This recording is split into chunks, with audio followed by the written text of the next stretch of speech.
Magaalaa Finfinnee keessatti naannoo Jamoo jedhamutti kaffaloon guyyaarraa reebame. Egaa akkuma isin beektan yeroo darbee ofan ajjeesa jechuun miidiyaa irratti laayivii galee kan ibsaa ture. Guyyaarraa immoo hospitaala galee yaalamaatee jira. Obboleewwan lama haadha buddeenaa isaaniitiin ajjeefamanii jiru. Haati buddeenaa kunis mucaa waggaa 12 fi waggaa 4 bakka tokkotti gochaa sukkanneessaa fi jibbisiisaatiin daa'imman kichuu ol deemtu lama bakka tokkotti ajjeeftee ofiishees immoo miliqxee jirti. Egaa haati daa'imman kanaa bara darbees kan irraa duute yoo ta'u, egaa ergasii darbitee abbaa ijoollee kanatti eerutee har'a garuu ijoollee kanas galaafattee jirti. Abdiin Murtaar haadha manaa kootiin adda ba'ee jiraadhu jechuun Kiloroksii laayivii gubbaatti ba'ee dhuguu eegaluun har'a yookiin immoo yeroo ammaa kana miidhaanis irra ga'eetii jira. Abjuun koo raawwatee milkiin koo siin tolee dhahaan darbatames nan kaasne mogolee. Yoyyaa shamaar kafuunii hordoftoonni Saaroon Intartimentii nageenyi koo kan jaalalaa fi kabajaa isiniif haa baay'atu jecha egaa oduulee yeroo ammaatiif qabanneetii walitti deebinee jirra. Buraayyuutti daa'imman lama haadha buddeenaa isaatiin ajjeefamanii. Qajeelchi poolisii bulchiinsa magaalaa Shaggar kutaa magaalaa Buraayyuu bakka addaa Kellaa jedhamutti obboleessaa fi obboleettii umuriin isaanii waggaa 12 fi 4 ta'an murtee gara jabinaatiin haadha buddeenaa isaaniitiin ajjeefamaniiru jedhee gabaaseera. Daa'imni ganna 12 Naa'od Geetuu Balchaa fi obboleettiin isaa daa'ima ganna 4 kan taate haadha buddeenaa isaanii Tigisti Kabbadaatiin kan ajjeefamanidha. Magaalaa Shaggaritti qajeelchi poolisii Buraayyuutti gargaaraan koomishinara olaanaa koomishinar Shituu Likkisaa akka jedhanitti dubartiin kun yakka sukkanneessaa kana kan raawwatte galgala keessa toora sa'aatii 2tti ture jedhu. Aadde Tigistiin yakka kana erga raawwattee booda naannoo sanaatti baqachuun ishee himameera. Abbaan warraa ijoollee ajjeefamanii kun haadha buddeenaa isaa kana yookiis immoo haadha buddeenaa ijoollee isaa kana wajjin lola dhuunfaan akka turee fi ji'a 3 dura wal lolanii araaramuudhaanis abbaa warraa fi haadha warraa kanas koomishinichi gargaaraa kan ta'u ibseera. Yakkamtuun kun yeroo ammaa kana miliqxee kan jirtuu fi eessas akka jirtu kan hin beekamne ta'uu himameera. Dubartiin kun hanga yoonaa to'annoo seeraa jalas ooluu hin dandeenye. Baddee waan jirtuuf suuraa ishee akka armaan gadiitti kanaatiin yookiis akka iskiriinitti argaa jirtu kanaan akka barbaadamtu jedhamees ibsamee jira. Egaa daa'imman xixiqqoo kichuuwwan nama waggaa 12 fi akkasumallee kan waggaa 4 kana haadha buddeenaa isaaniitiin ajjeefamanii jiru.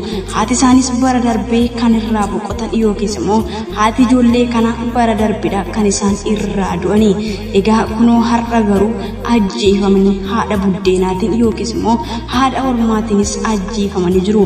Waan miira namaa tuttuqu magaalaa Shaggarittis kun raawwatee jira. Haati buddeenaa kunis ijoollee suuraa isin argitan kanarra ajjeeftee jirti. Otoo ta'ee haati buddeenaa jechuun da'uu baattullee haadha ofirraa adda hin baafamtu turte. Haadhummaas agarsiistee haadhummaanis waamamtee turte. Kanagaa namummaan gaafa nama keessaa dhibu akkasitti gara jabummaas nama raawwachiisa. Amma immoo isa kana faallaa fagoo ta'ee isa gurnamaa dhaga'ee suruu raawwattee jirti. Gara jabummaan daangaa darbis obbolaawwan lama kana akka isheen ajjeesistu ishee taasisee jira. Egaa adabbiin du'a namoota akkasii hammam hin laatamnee fi kanaaf yeroo dhagala yeroottis biyya keenya keessatti wantoonni kun deddeebi'anis kan mul'ataa jiranii fi namnis walamantii akka dhabaa deemu akkasumallee namni nama fayyaa manatti dhiisee yeroo deebi'ee dhufu garuu akka dhabuus taasifamaatee jira. Egaa odeeffannoo keenya dabalataatiin akkuma isin beektan obboleessi keenya kaffalootu faayadatee yeroo darbee ofan ajjeesa jechuun toora liivii irratti ba'ee kana haasa'aa ture.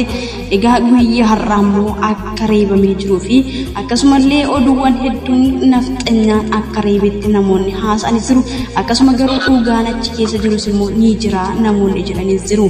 Egaa dhugaan iddooma jirtu ta'eetu egaa namni kun yeroo ammaa kanattis miidhaan irra ga'eetii kan jirudha.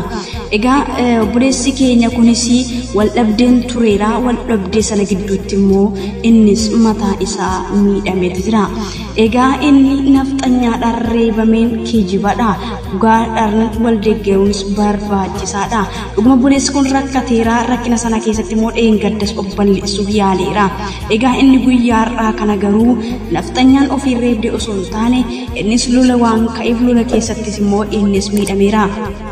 Finfinnee naannoo Jamoo kanarratti kaffaaloon konkolaataa Corollaa qabatee osoo deemuu konkolaataa Dolphin mandara keessa karaa gubbaatti ba'u walitti dhufanii achi kaffaaloon akka dursa naaf laachuu didde jechuun lola kaasee wal arrabsanii kaffaaloon lola kaasee qofas osoo hin taane makiinaa isaa keessaa bu'ee daawwitii konkolaataa cabsee konkolaachisaa fi gargaaraan konkolaataas akkam daawwitii cabsita jedhanii lola eegalanii kaffaaloon qofaasaa osoo hin taane obboleessa waliin jira namuu kadhatee tasgabbeessu yaaleerasi ni didee har'a ijaa namaa boochisuu bilqixu wayii keessa ka'a kan afuufamuu kiisii keessaa fudhatee nama isa lolu nama isa qabu yaalus ijatti afuufee booda olu taalee kaaraatiidhaan rukutuudhaaf yeroo jedhu mucucaatee innis kufee mataan isaa yeroo kufur sana rukutamu mala ammamee adaraa waaqaa mucaa xiqqoo kanaa fi konkolaachisaa kana bifa akkamiin nafxanyaatu kaffaaluu reebe jennee agarsiifna. Dhugaan jiru garuu isa kanadha. Egaa eenyummaa isaaniitiin namni adda baasee hin jiru. Dhugaan jiru garuu kanuma kun salphina dhokfamuu qabu malee silaa waan afarfamu irra ture miti. Namni keenya tasgabbii osoo horatees barbaachisaadha. Egaa yeroodhaa gara yerootis akkuma isin beektan miidiyaa kanattis wantoonni garaagaraa ni mul'ata. Sanumatti dabalatee amma wanti akka faashinitti deemaa jiruu fi amma hojjetamaa jiru garuu baay'ee kan nama qaanfachiisudha. Egaa guyyaa kaleessaa galgala keessaa ani oofan ajjeesaa dhamanaa kootiin adda ba'eera jechuun Abdii Muktaris biyya Kaayiroorraa oofin ajjeesa jechuun kilooloksii fudhateetu karaa toora yuutuubiitti laayivii nama seenee yaaluudhaafis turedha.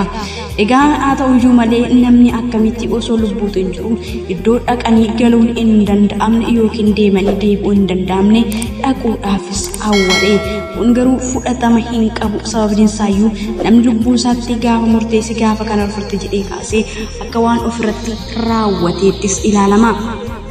Odeeffannoon keenya guyyaarraa kana fakkaata hanga ammaatti kan isin wajjin ture ana Saaroo Intartementirraa yaadaa fi koomiyyoo qabaattan immoo nuuf dhiyeessuu hin dagatina. Faaloon guyyaarraa reebame.